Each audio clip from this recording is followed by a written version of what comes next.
Hey everyone, welcome back to another episode of the National Board Conversations. I have an exceptional interview for you. It is a throwback to an unreleased one I did last summer. Kim Radostits is a National Board Certified Spanish teacher and was named 2023 Illinois Teacher of the Year. She has a burning passion for education and her students, and is an outstanding storyteller.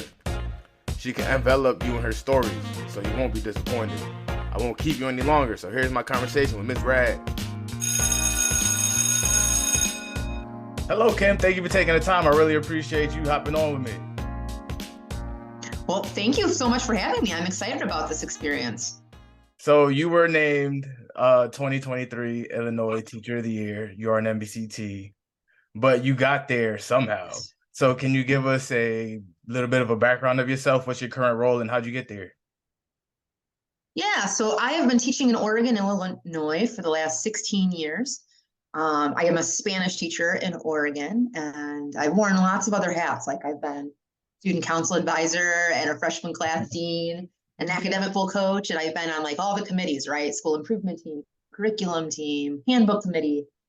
But the two programs outside of teaching Spanish that I'm the most proud of and have really been shaped through the National Board Certification process are one that's called Hawks Take Flight, which is an after-school mentorship program for freshmen with the goal of keeping them on track for a four-year graduation. And then the second one is called the New Teacher Academy that really was born out of the National Board Certification process, where we onboard all new hires to our district. And I take them out to a castle that we have in our community where we eat dinner with the new hires. Yeah, we have a castle in Oregon, Illinois. We take them out, we have dinner with some veteran teachers.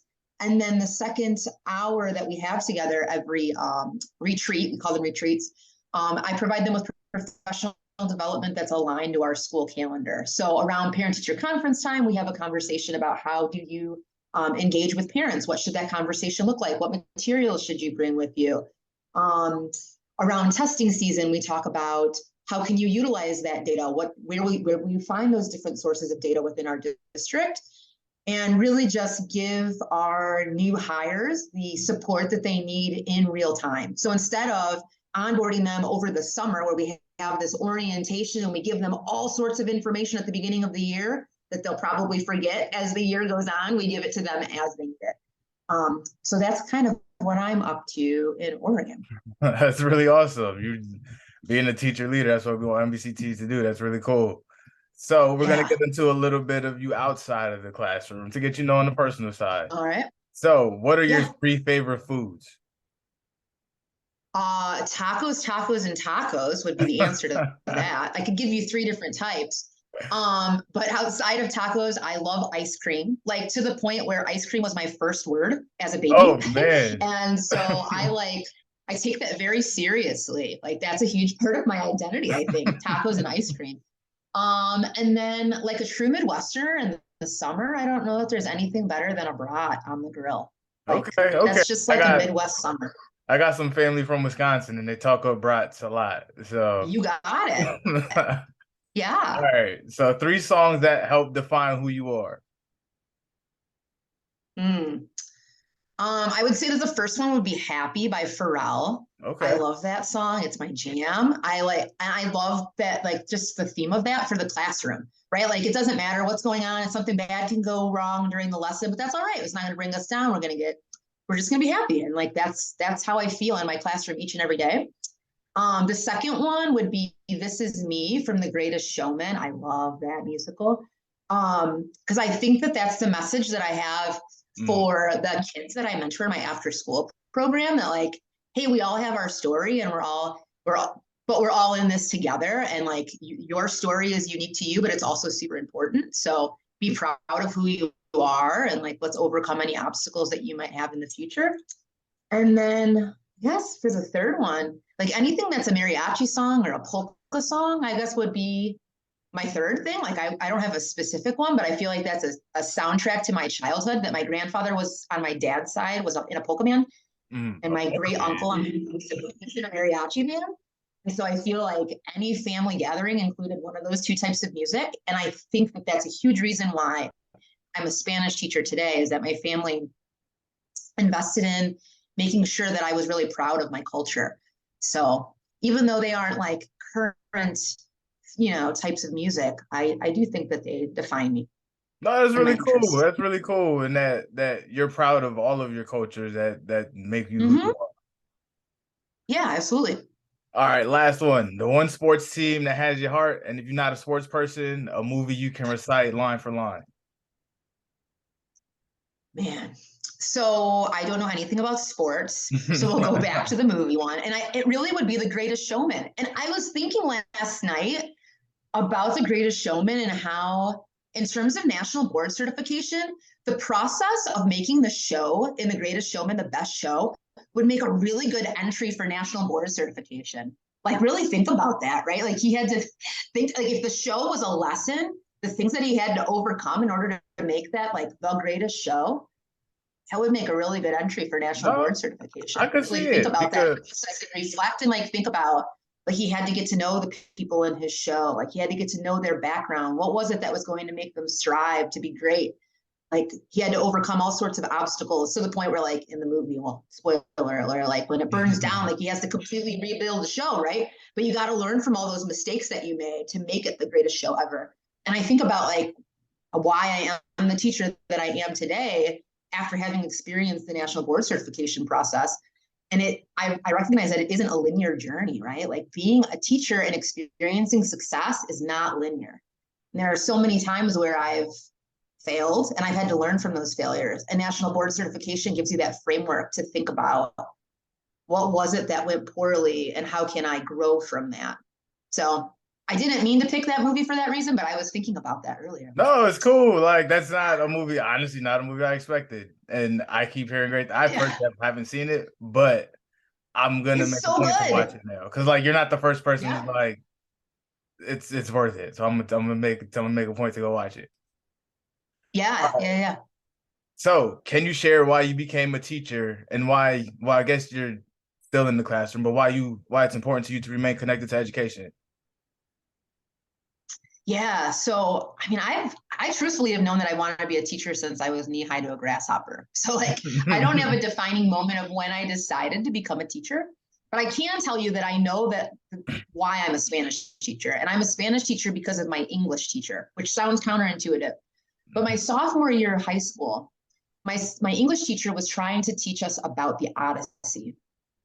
And the first day of that unit went poorly. Like, the students in that room, like myself included, just were Oh really man. disengaged, didn't really like the unit. So day two of the unit, she seemingly scrapped what she was doing and she brought a Rubbermaid tub with her to school and had one of my peers carry it to the cafeteria. And he puts the Rubbermaid tub on top of one of the cafeteria tables. And this woman, in her signature maxi skirt and sandals, takes a running start and, like a lemur, hops up on top of the cafeteria table, rips What? off the top of the Rubbermaid tub, and pulls out what truly are, like, the ugliest Barbie dolls I have ever seen in my life. And she starts acting out the Odyssey with the Barbie dolls. And it was so weird, like, very cringy, but also, like, 22 years later, and I can't unsee it. She did it with such passion and she was so dynamic as she acted out the Odyssey that every student in the cafeteria was just drawn into this story that the day before was, like, super boring to us. And so in that moment, I realized that I myself wanted to pick something where I could get that excited and I could get that passionate, right? And since being in the classroom, I recognize that most of my energy comes from my students. So, like, the same people that you're giving your energy to, like, recharge you at the same time. It's a really, really cool relationship and connection that teachers have with students. I feel like it's this, like, you're giving, but you're also taking in that energy.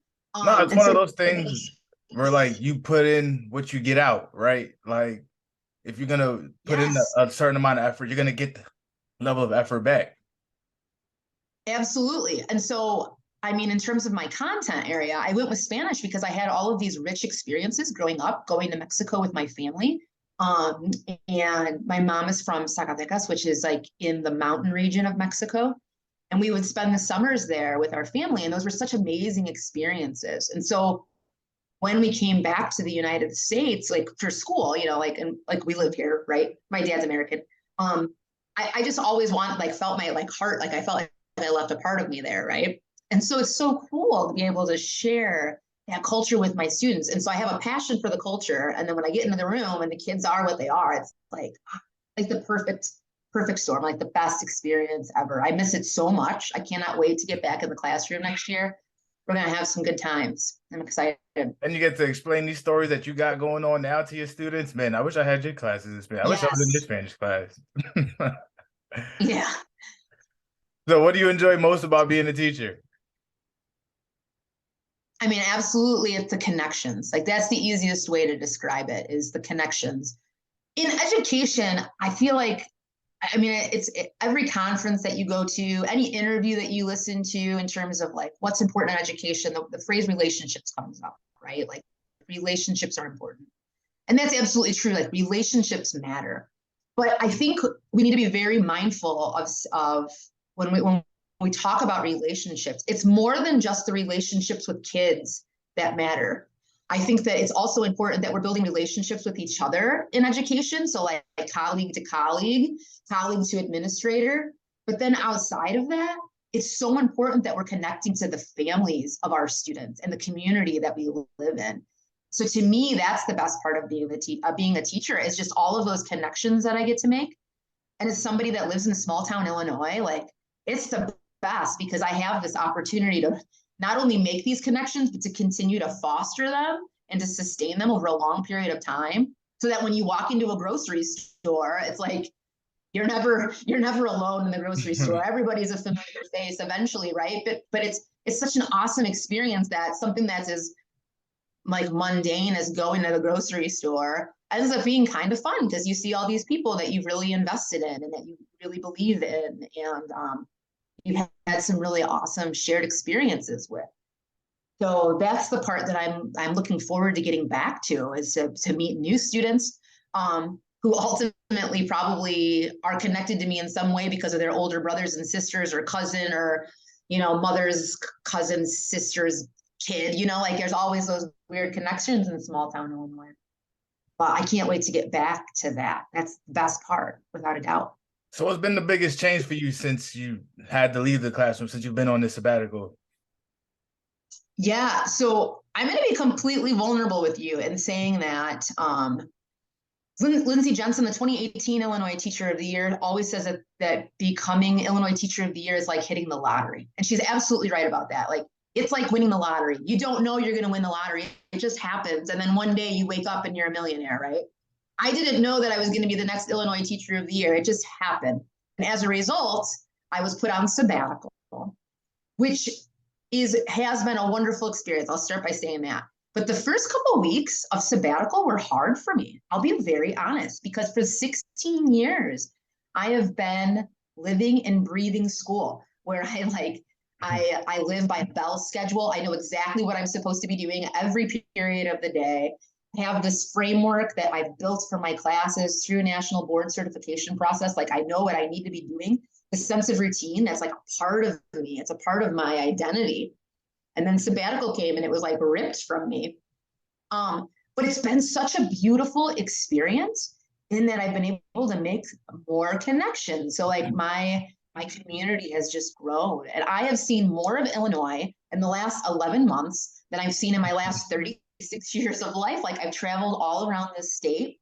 And there isn't a part of the state that I believe to be more beautiful than another. I think it's all just really, really beautiful. And what makes Illinois so special is that we're really diverse from our, Chicago to our suburbs to our beautiful corn country.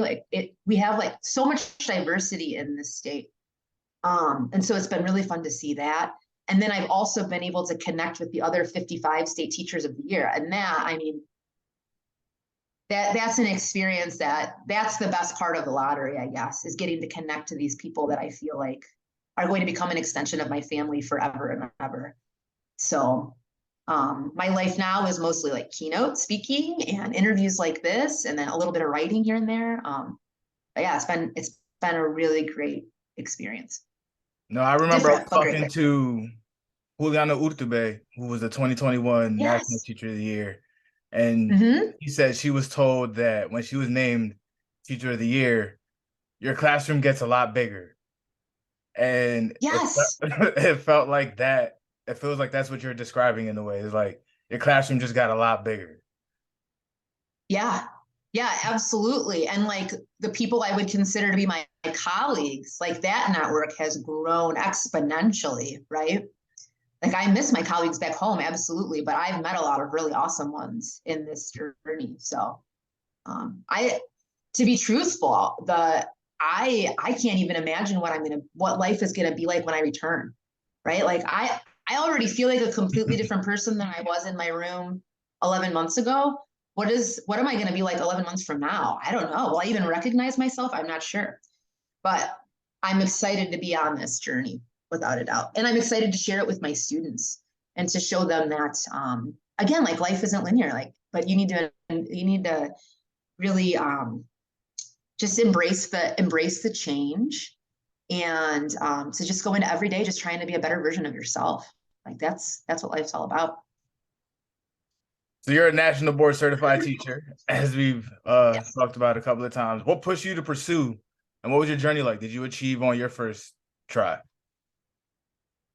Yeah. So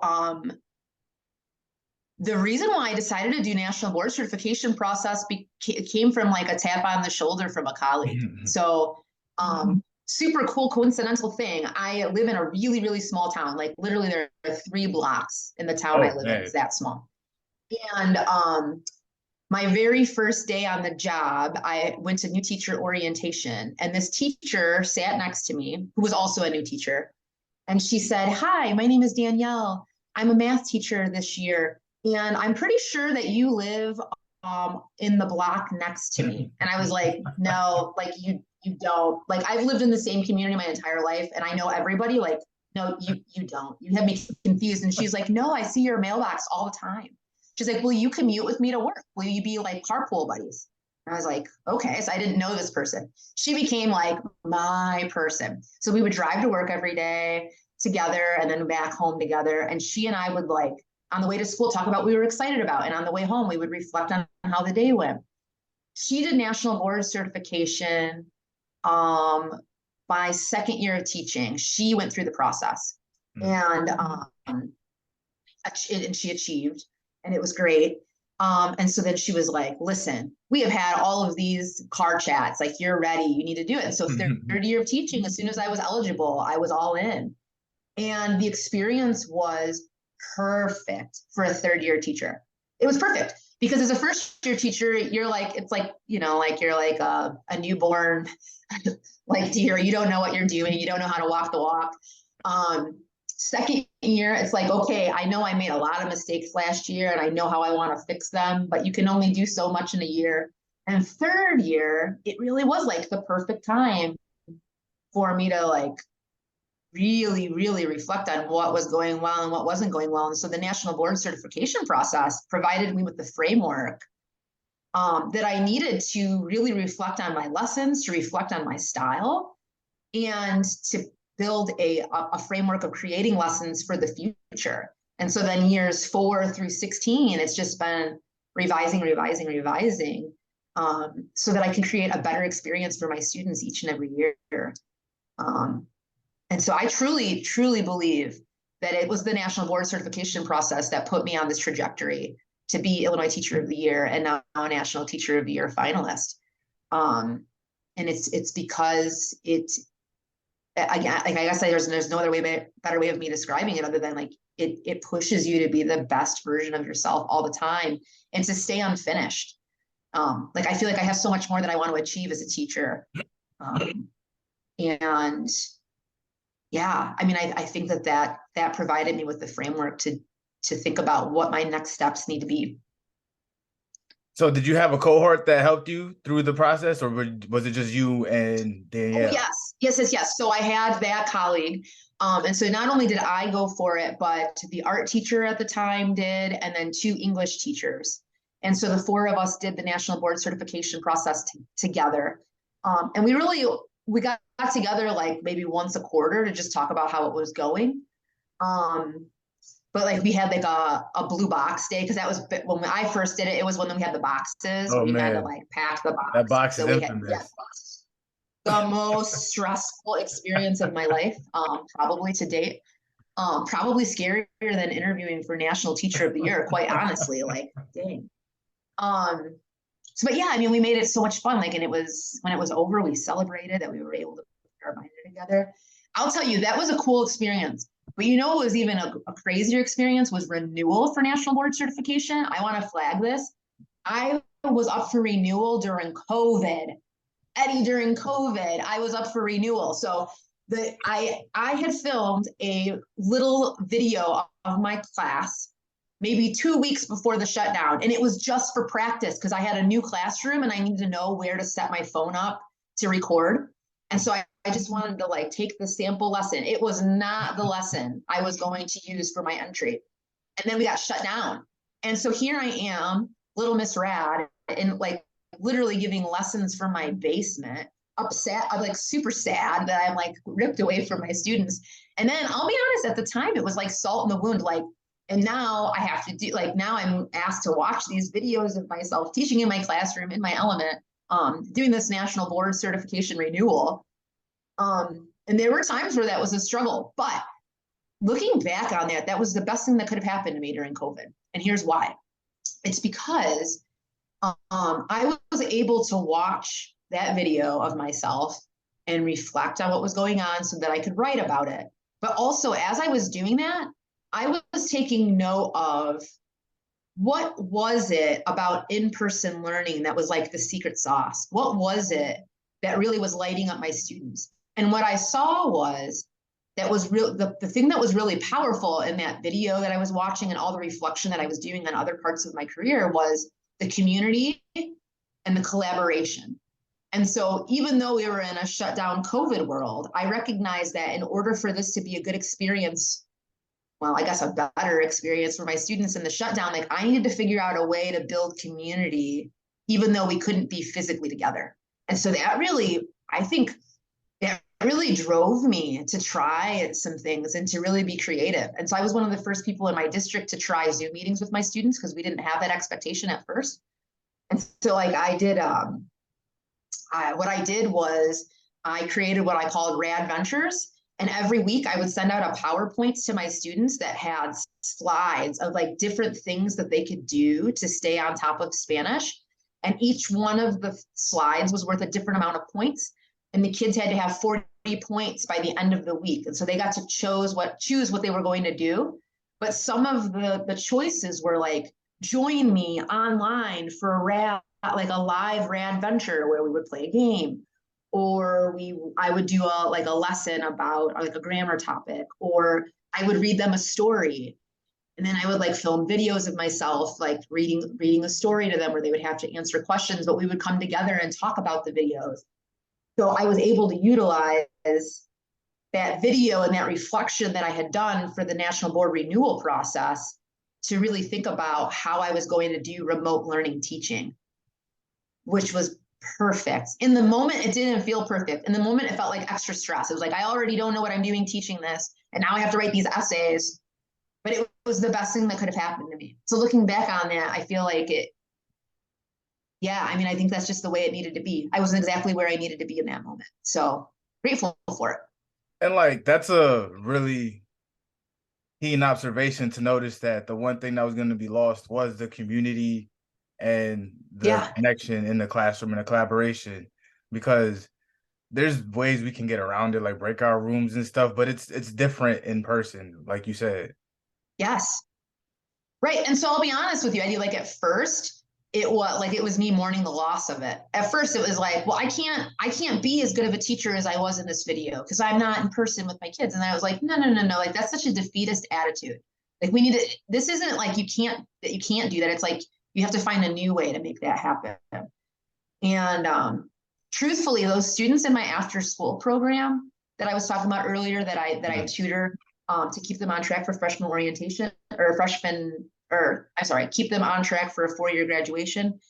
I feel like that cohort of students was probably one of the cohorts that I got the closest to. And it was because I had to figure out ways to be creative and continuing to sustain that relationship that we had built in terms of mentorship. And actually, they were the ones that were were reaching out to me, like, can we have a Google Meet? Can we have a Zoom meeting?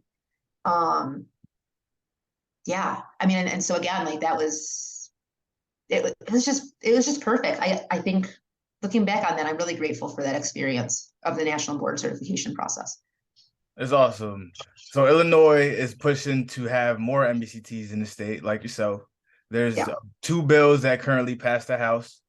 One to help NBCTs get paid for more mentoring hours, and another that would provide retention bonuses for teachers who stay 2 consecutive years in hard to staff schools.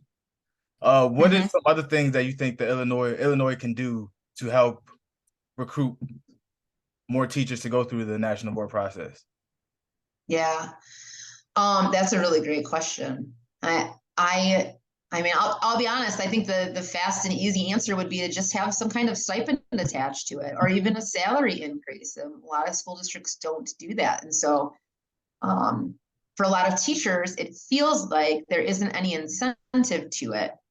And that's because teachers are, we're busy people. We have our hands in a lot of things. You heard me say earlier, like as teachers, we wear so many hats. Yeah, And you so do everything. for yeah, I mean, like we wear so many hats, and so I understand why there are people that just they haven't taken the plunge yet. They haven't done it because they recognize that it's a rigorous process, and it absolutely is. It is rigorous. But it because it's rigorous is where the growth comes from. Absolutely. So I think that one, I think a stipend would be great, but then also I think just I think that there's a responsibility for those of us that are nationally board certified to make sure that we're doing a better job of getting out there and doing what Danielle did for me and like tapping on the shoulders of as many people as possible and saying like this is going to help elevate you and take you to the next level in education. Because I think that one of the best parts of having an amazing network of teachers to work with is we hold each other to a high expectation, right? And so we're not only working together, but working alongside each other. And I think that, I think that we can and should be encouraging people to join us in this journey. So your career has led you to a bunch of places, and you're now a finalist for the National Teacher of the Year, which is, like you said, you just didn't expect it. No, What emotions went no, through you when you won Illinois Teacher of the Year, and then when you were chosen as a finalist? man. It's been the wildest emotional roller coaster I think I ever could have been on. Um, when I mean, I was a named Illinois Teacher of the Year in my classroom, so I was really fortunate that the way Illinois did Oh, it so it was in was your the state classroom super. when they told you? Yeah, so the state superintendent came to my classroom, and she came to my classroom during the time that I was working with my students that were in my mentorship program, which Oh man, that's couldn't have awesome. been more impactful to me. Yeah, that was so amazing. Um, what was wild about that experience was it was in the middle of the day. Again, I didn't know that I was going to become an Illinois Teacher of the Year. And with the state superintendent was like a parade of cameras and like people that were ready to interview me. And so I had to like interview on the spot. So you're like, you can imagine excitement, just pride, but then also like, what am I doing? I've never been interviewed before. That was my first interview, like ever Oh man, outside of ever? interviewing for the job.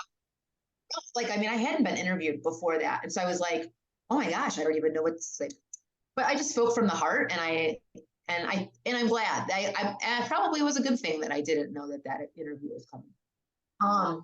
And then after that, the next emotional wave was just the most amazing walk down memory lane because I was so fortunate that so many people that I've gotten to know over the years through my journey as a teacher came out of the woodwork to just send congratulations. And so I was able to connect with so many people that I haven't heard from in a really, really long time, which was so cool. I mean, I think my phone, it became a brick for a good 4 or 5 hours after the announcement because there were so many messages that were coming through. It was like overwhelming Oh to the man. point where when I found out I was named, um, I was with my students, and then the cameras and the state superintendent left, and I had my afternoon classes still to teach, which was wild. We still did it. I was like, we're Gotta go still from learning this today, whole guys. pomp and circumstance to like back to teaching. Oh man. Yeah. And then as soon as school was over, I called my mom and I told her, and my mom's like, oh my God, what do you want to do next? And I have an aunt that lives in a nursing home in one of the towns near my house. And I was like, I really just want to go see my aunt, because I figured that would be just a place that nobody could get to me. Like I kind of hid with her, right? But I wanted to share the experience with her. But I was able to unplug. I was able to have a conversation with her. She was a former teacher herself, about what this meant.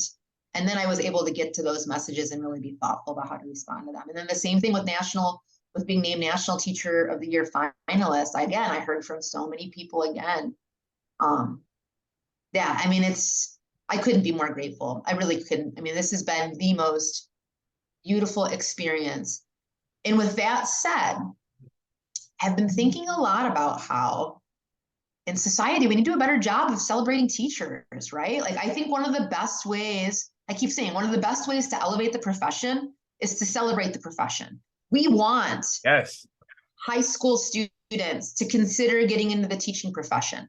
One of the best ways to do that is to celebrate teachers that are currently in the profession, because when we celebrate them, it gives them an opportunity to share out all the reasons why they're in it, to share out the joys that they have in their classrooms, to share out the things that keep them in the classrooms.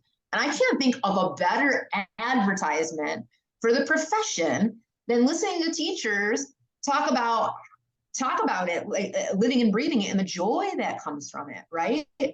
And so, to be truthful, at first, it was a little uncomfortable. It was a little uncomfortable having a lot of people congratulate me. It was a little uncomfortable getting called onto stages as the Illinois Teacher of the Year, because I tend to be, or I was, a lot shyer and a lot more reserved. But now, as much as it's an honor to be the Illinois Teacher of the Year and one of the National Teacher of the Year finalists, it's also a responsibility. It is my responsibility in both of those roles to make sure that I am in the best position possible to elevate the voices of my colleagues. And so that means that I'm not going to cower from those opportunities to be recognized, because it is important that we are celebrating teachers.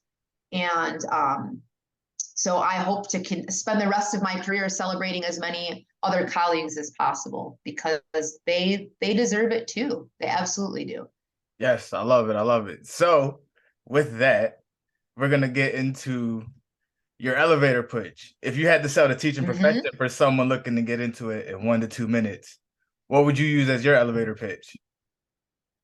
I would say this: as the 2022/2023 Illinois Teacher of the Year, I have given dozens upon dozens of keynotes. And in each one of my keynote speeches, I have done an activity with the participants where I have asked them to write down the name of their favorite teacher of all time.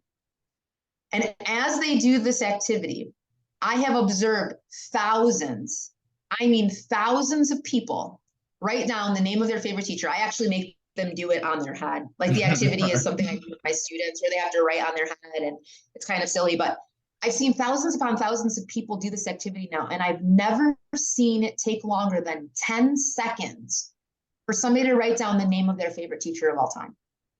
Let that sit with you for a second. That is proof of the power of a teacher. That is proof of that a teacher impacts the lives of people over a lifetime.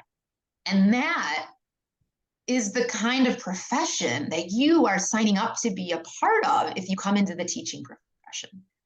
And as teachers, not only do you have the opportunity to change the trajectory of somebody's life each and every day, but you also get a chance to have fun and be creative. You step into a career where you get a reset button, meaning that at the end of every school year, you get the chance to pause, recharge, reflect, and then reinvent your lessons for the following school year to be an even better version of yourself.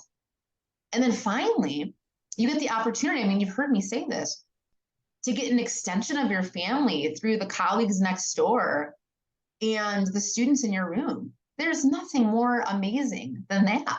Like there's so much that this career has to offer. And it isn't always going to be linear. I feel like I'm living like a real life version of Candyland. Like there are days that I take a step forward. There's a couple days where I make 3 steps forward. And then there are other times like I'm on the slide back to the beginning, right? But every single one of those like segues, every single one of those sidebars has been so sweet, like truly, and like an important part of my story. And that's the profession that I'm hoping to see more people get into. And I'll be welcoming them with open arms if they choose to join me. It gets harder and harder to not jump in the classroom and I get these pitches from NBCT. All right, so who was your favorite? Join us, Eddie. You can. Listen, it's getting harder not to. I'm like, man, maybe I will. Who was your favorite fictional teacher? As a kid, it was absolutely Miss Frizzle from the Magic School Bus. And she'd say, Bus, do your stuff. Like, I loved Miss Frizzle. I'd say as an adult, though, Quinta Brunson is doing a really good job with Abbott Elementary. I didn't think that I was going to like that show, specifically because I have a tough time watching shows that, like, I worry about shows that make schools seem like it's all doom and gloom. You know what I mean? Because it's not doom and gloom. But Abbott Elementary doesn't do that. I feel like it's such an uplifting message all the time. And Quinta Brunson's character in Abbott Elementary, I love her. Like, she's so well-intentioned. She's so genuine. She's so wholesome. Her heart is in the right place in every single episode. And like, my favorite one is the one of the baby, like, she wants to hatch the chicks for her students and she accidentally gets the eggs. And the best episode ever.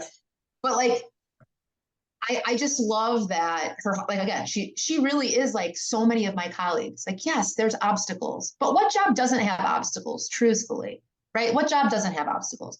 There are obstacles, but at the end of the day, we all have our hearts in the right place. At the end of the day, my colleagues are all giving students their best each and every day. And even if it meant that they accidentally brought snakes into the classroom, they would have done it with the most well-intentioned thoughts possible, right? And so that show's really crushing it right now. I look forward to every new episode that comes out. Yeah, she just gave her SNL monologue and she gave a big shout out to teachers, and it was like, I appreciate that. I saw that. Yeah, she's great. She's great. I like, if I got asked the question, who's one of like the top 5 people, like alive people that you'd want to meet, I think she'd make my top 5 right now. Truthfully, yeah. Like, she's just, yes, absolutely. Because we got to try to make that happen. To be honest, highlight like the best of teachers. Like, she's amazing. We got to try to make that happen. Yeah, I would love that. So, what are 3 restaurants folks should try when visiting Illinois? So I feel like I've seen all of Illinois. Yeah, you've been all over the place now, so you should have a few. I know, right? So I would say in Northern Illinois, I'm going to highlight a restaurant near where I teach. It's called the Pepper Mill in Mount Morris, which is a teeny tiny little town. But the Pepper Mill makes chicken strips that are very, very unique. They call it chicken jockey there. And I know everybody's had chicken, right? But nobody chicken strips like this place. I don't know what it is about these chicken strips. But you have to go there when it's the daily special. And I joke because it's the daily special literally every day. Like, every day the daily special is chicken jockey, which are these special like chicken strips. So you got to try it out if you're ever in Northern Illinois. It's the best. If we go to the complete polar opposite end of the state, down to Southern Illinois, at the very, very tippy, like, bottom part of Southern Illinois, like almost on the Kentucky border, is a restaurant that I just tried for the first time called the Red Onion. And it's in Equality, Illinois. And what a cuter name than Equality, Illinois for a town. But I could be wrong, but I think the Red Onion is the only restaurant in Equality, Illinois. And their like little slogan is worth the drive, because you are driving through like nowhere for hours to get to the Red Onion. But it's the most beautiful drive down there because it gets to the part of Illinois that's really hilly. And it goes through like past Garden of the Gods, which is a really beautiful part of the state. And they have really good country style sides. So like, corn casserole and squash casserole and 7-layer salad. Their strawberry pretzel salad, on point. Very, very good. And then if I had to highlight something in the city, I would say in like Chicago, if you wanted something like high end, you can't ever go wrong with a Rick Bayless restaurant. Like all of his restaurants are awesome. Um, but my favorite taco place of all time is called Paco's Tacos. It's on South Archer Avenue and on the south side of Chicago. Very, very good. The closest to Mexico I have ever experienced. Very, very good. Okay. So I try to go to Chicago. awesome. I love Chicago. I tell people all the time it's one of my favorite cities. Like, I went there for the first time at 18, and I was like, man, this place is magical. Well, Eddie, I'll tell you, if next time you're in Chicago, you give me a shout out and we will try one of those places. Oh, I definitely will. All right. So, like you were shoulder tapped, we have a feature on the podcast called the shoulder tap. It's when you give a tap on the shoulder and let them know they're ready to become a national board certified teacher. On here, you'll give them a quick shout out and we'll encourage them to go through the process through social media shout outs. So, all right. With all that context, who are you shoulder tapping? Well, I recently read that there are only 3 2023 state teachers of the year only 3 that are nationally board certified. Is that true? Yes, only 3. So, I mean, the answer is there are 52 state teachers of the year that need to be nationally board certified. But I'm going to pick one. And the one I'm going to pick, my shout out is to Tara Kokenauer, who is the 2023 Indiana Teacher of the Year. And she is amazing. She is the Quinta Brunson of her school, I believe. She's a history teacher outside of Fort Wayne, Indiana. And she is crushing it as a teacher in that she is trying to make history come alive for her students. And she's a firm believer that every single one of her students can be a world changer. And just listening to her talk about her classroom, just like you can just see her entire being come alive. And I think that this would be a really awesome experience for her. And so, Tara, if you're listening to this right now, I want to see you do it because I do think that you're already an amazing educator. And this is something that will take you to the next level and will give you the framework to prove to yourself that you are making a difference and you are a world changer. Amazing. Tara, we on the lookout for you. Be coming. So, where can everyone find you on social media? Yeah, you can find me on Twitter. Follow me at Senorita Rad. And the abbreviation for Senorita is SRTA Rad. R-A-D is my Twitter handle. And to be truthful, that is the best way to get in contact with me on social media. Perfect. Miss Rad, thank you so much for joining me. This was such a great time. Yes, this was awesome, Eddie. Thank you so much for having me. And anybody that's listening right now, National Board Certification, if you haven't done it yet, I'm telling you to take the plunge. It will change the trajectory of your career and it will impact the lives of so many students. It's absolutely worth it. Thank you. Kim was amazing and she is such a good storyteller. It was great to have such an honest and vulnerable conversation with her about what it was like winning Illinois State Teacher of the Year. Be sure to give her a follow on Twitter, and I want to thank her again for taking the time to chat with me, and thank you for listening to this episode of National Board Conversations. Be sure to rate, review, and subscribe on the podcast wherever you listen to podcasts, and we'll see you next time.